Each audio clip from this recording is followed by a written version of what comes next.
Hey everybody, welcome to the Summit Gallery. We're here to talk about, we talked about lenses last time, and this time we're here to talk about some cameras. We've got a few buttes in front of us. Yeah, we've got 3 different cameras. So we've got 2 Sonys and 1 Nikon. And they're all, I would say, cameras that the same person might be interested in purchasing, right? Yeah. So what we're going to do today is we're going to talk about these cameras. We've all used them. This isn't really, we're not going to be able to do a blow-by-blow comparison. This is more of a from our experience and pros and cons, and we might get into some like little details that you might not find in another video just because, you know. This will be like personal experience based, Yeah, I think. exactly. At least, Yeah. So maybe some things that are kind of behind the scenes that you don't get with just statistics. Right, and so, and again, to kind of cover our backgrounds, I'm a primary landscape photographer, and I do portrait mainly, but kind of changing for at least a little bit here. to landscape too. Yeah. Right, yeah. Okay, so do we want to go in order that they were released? Yeah, that makes sense. So let's talk about the A7rIII. We got the A7rIII. The lens is not super important right now, but it has the Tamron 70 to 180 on it. Yeah. So, 42 megapixels. Yeah. Came out in 2017. In-body stabilization. Yep. 10 frames a second. Yep. Yeah. I don't know. And next to it, we have the Nikon Z7. This one came out in 2018. And I've actually used it twice, and I've only ever used it in conjunction with Sony at the same time. Just kind of as a second body. I've always been intrigued with Nikon. I used the D850 for a while, and it's kind of been in conjunction, and that's kind of what its role has been lately, is the companion to the A7R4 here. And what he means when he says in conjunction is that there was a converter. It does not work super well anymore now that Nikon updated their firmware. Right. Yeah. I should cover that. There is a converter, a TechArt converter, that you were able to put Sony lenses on the Nikon. And when it first came out, it actually worked really well. Almost flawless. Yeah, almost flawless. But since Nikon upgraded to firmware 3.0, I have not been able to get it to work that well. And I have a native 2470 on here, which is an amazing lens. I mean, like, honestly, like the best part of the Z7 to me has been this particular lens. It's just really sharp, and I like the color and the rendering. But so just to cover some stats, 45 megapixels, so just a few more than the R3, but not enough to really notice. It's not as fast. I want to say, I actually don't know the frames a second. I thought it was 6, but 6 I could be or wrong. It's not a sports camera. It's not a high-speed camera. Like, that just goes to show the fact that I don't know that that's not really how I've used it. So yeah, I mean, it's I really enjoy this camera. There's a lot to really like about the Nikon system. It's kind of it's built for landscape photography. It really is. In a lot of ways, it's built for landscape photography. There's a lot to love about it. So, and there's that really nice mode for this one for autofocus. On the R3, it's not bad, but I've struggled with some of the autofocus stuff, especially in low light. Mm-hmm.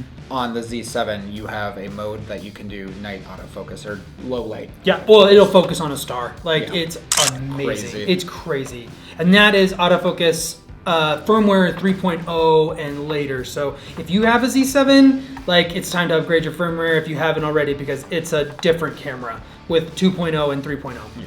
So, and then last year we have the R4, which is a 61 megapixel update companion to the R3. Not a replacement for the Not R3. A replacement, no, right.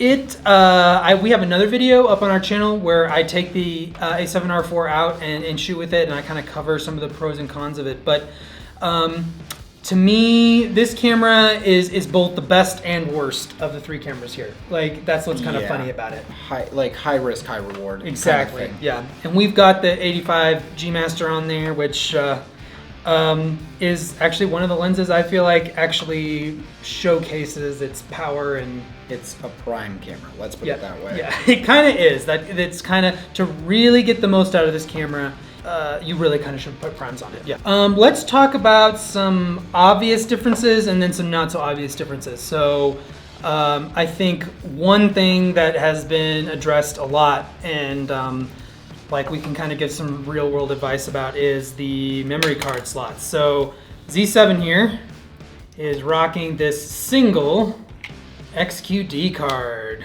And we got 2 dual SD card slots in here, but only SD. Right, and only one of them in that one is UHS-2. Yeah, that one has both UHS. This one, yeah, is both UHS-2.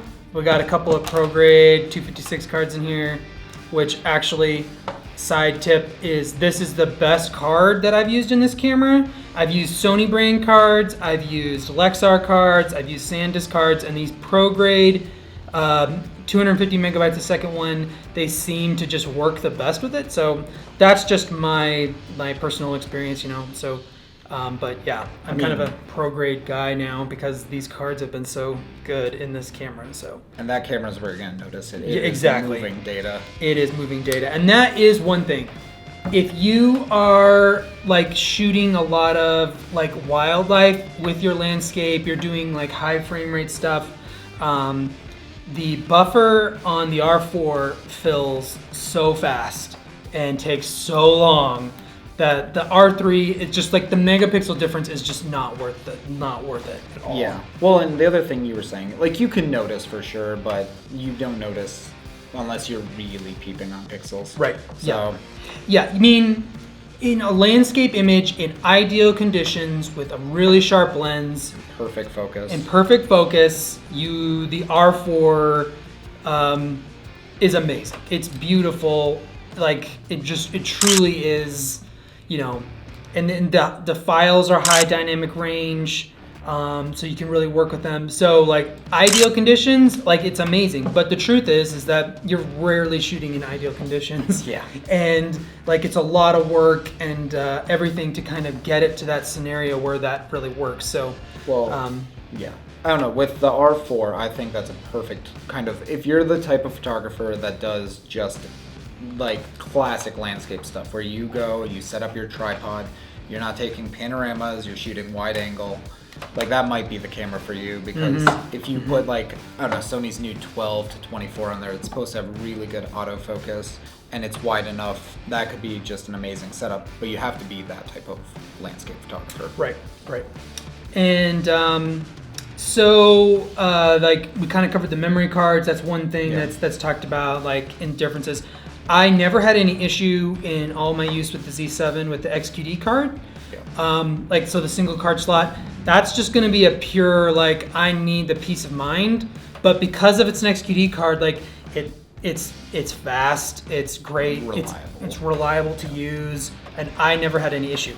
I did have an issue with the Z7 though with bumping this open in my bag. I would open up my backpack and I feel like a third of the time or more the Z7 is sitting like this up there with the card slot open.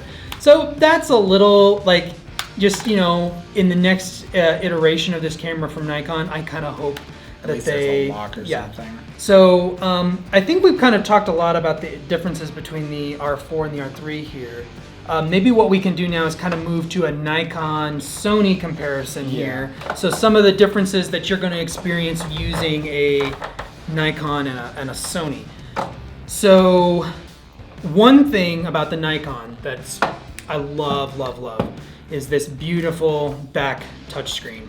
And it's touch to focus, it's touch to shutter, and using this in the field from a tripod is a leaps and bounds better experience than Sony.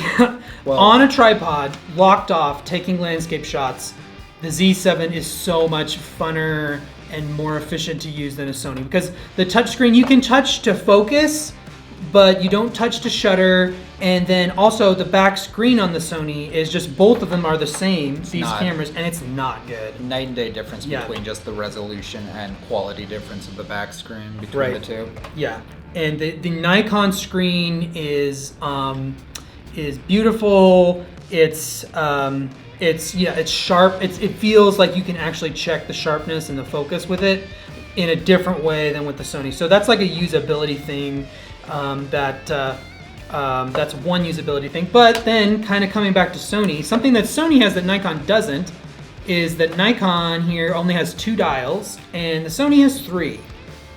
So and this 3rd dial on the Sony you can use for a lot of things. You can use it for, in a lot of ways the Sony has 4 because it has a designated exposure compensation dial too. Mm-hmm. So like on the Nikon, you're holding a button down to change ISO, you're holding a button down to change exposure compensation, and it just, when you're scrolling through photos and stuff, you don't have that back dial like are on the Sonys. And that's a usability thing with the Nikon. It's just this 4-way touch. I love the wheel. The wheel is so nice for checking photos and for using ISO. I like to always shoot in manual focus. I know a lot of people like aperture priority and stuff, but... You mean manual exposure mode, not manual focus. Yeah, sorry. Yeah. No, I barely use manual focus. I had to do it when I was doing some Astro, and that was not fun. But yeah, I love being able to change my ISO and be in control of that too. So right, yeah. And you don't have to think about it. It's just you can even have it up to your eye, and then you can just you can be changing it without even thinking or moving. Right. So. The controls. The Nikon does have some really nice control things though too. These 2 buttons on the front, I love these buttons. I actually use one of them to display a taken photo. And then so it's kind of right there. It's easy for me to just check, was that photo I just took sharp? Was it, what was the exposure like? And then I use the other one then to kind of change autofocus points and autofocus modes. But yeah, not having the 3 dials, it's a little thing, but it's, it's noticeable. It's nitpicking at some point. Right, at some point, yeah, it does get to nitpicking. But then Nikon, if you're a hybrid video shooter, we can just talk about with the controls, the Nikon has this switch just right here, so you can be photo and then just flick up a switch, you're in video. And the nice thing about that is that in video mode, your settings from your last video shooting session are the same. So I can set this camera up to shoot video how I'm kind of the configuration I want to shoot video in for that day, and switch back to photo mode, change all my settings, and then in a moment's notice just flick it, and I'm ready to shoot video how I set up for that day. And that's really nice. I really wish Sony had implemented that. The last little thing we should probably hit on is kind of autofocus performance just in general. Oh, okay. So one big difference when I'm shooting these 2 cameras is that I shoot in continuous almost all the time with the R4. It's better, it's more accurate, and of course it's super fast.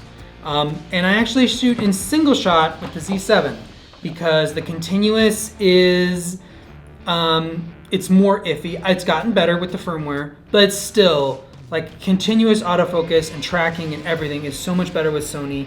And what's interesting is that, and I don't know if you agree with this or not, but of all the cameras on this table, if I had to pick one to do an autofocus, critical situation, wildlife or anything like that, I actually might go with the R3. I was gonna say, when you brought up that the R4 you shoot in continuous and this one you shoot in single, I actually always shoot in continuous also. And actually I think it's almost better in continuous than it would be in single, so that's kind of a Easter egg, I guess, type right thing. But I feel like the R4 it's a little more dicey with the autofocus, and I don't know whether that's just because it's higher resolution, so you're going to see little mistakes that the autofocus makes. Well, it has the new autofocus in it, right, compared to this one. This is a generation newer autofocus. Well, it has the real-time tracking. Oh, okay. So that's really the only major difference, is it has the real-time tracking autofocus that the A9 and A9 II have. Of course, the A9 and A9 II are still going to be better than either of these for autofocus. They just are. So yeah, but the flip side of that is with the Z7, for landscape photography and autofocusing on landscapes, which I do quite a bit, it's actually the most that has the highest hit rate. I have, when I'm shooting panoramas, which is a lot what I do with landscape, I actually I actually, when I go through my images and I'm going through the different panels with both Sonys, you know, every fourth or fifth panel just wouldn't quite be the autofocus that I want. And that's not an issue with the Z7. Like I look at the groups and I merge them because I know that with that single shot, like it got what I was focusing on. So in a lot of ways, for a landscape photographer, the autofocus in the Z7 is the least drama. But for more general use, if you're using the eye autofocus or you're continuously autofocusing on something, you're probably going to be happier in one of the Sonys unless you want to just put up with a little bit of drama with the Z7 with that. I think it depends on what you're shooting partially. Like definitely, like you were saying, landscape. I would actually, if I only shot landscape, I'd probably have that camera right now, or the new version that'll be coming out, the S. But with what I do, be kind of hybrid, and actually I'm getting into video a little bit now too. I really enjoy the R3, so yeah. And I'm not going to upgrade to the R4. That's the thing. Like, right? Yeah, you're not really looking at the R4 as an upgrade, and that really is true. I think that the R3 and the R4 are kind of a little bit two different users at this point. I mean, maybe you want both. Like, I could see some people out there wanting both, but I don't know.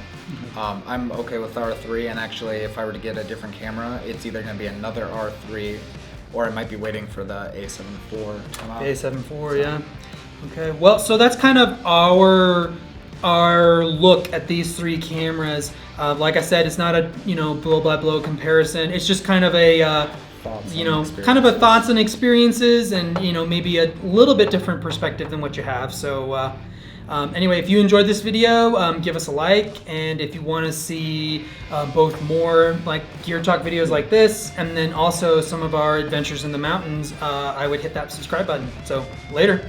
Peace.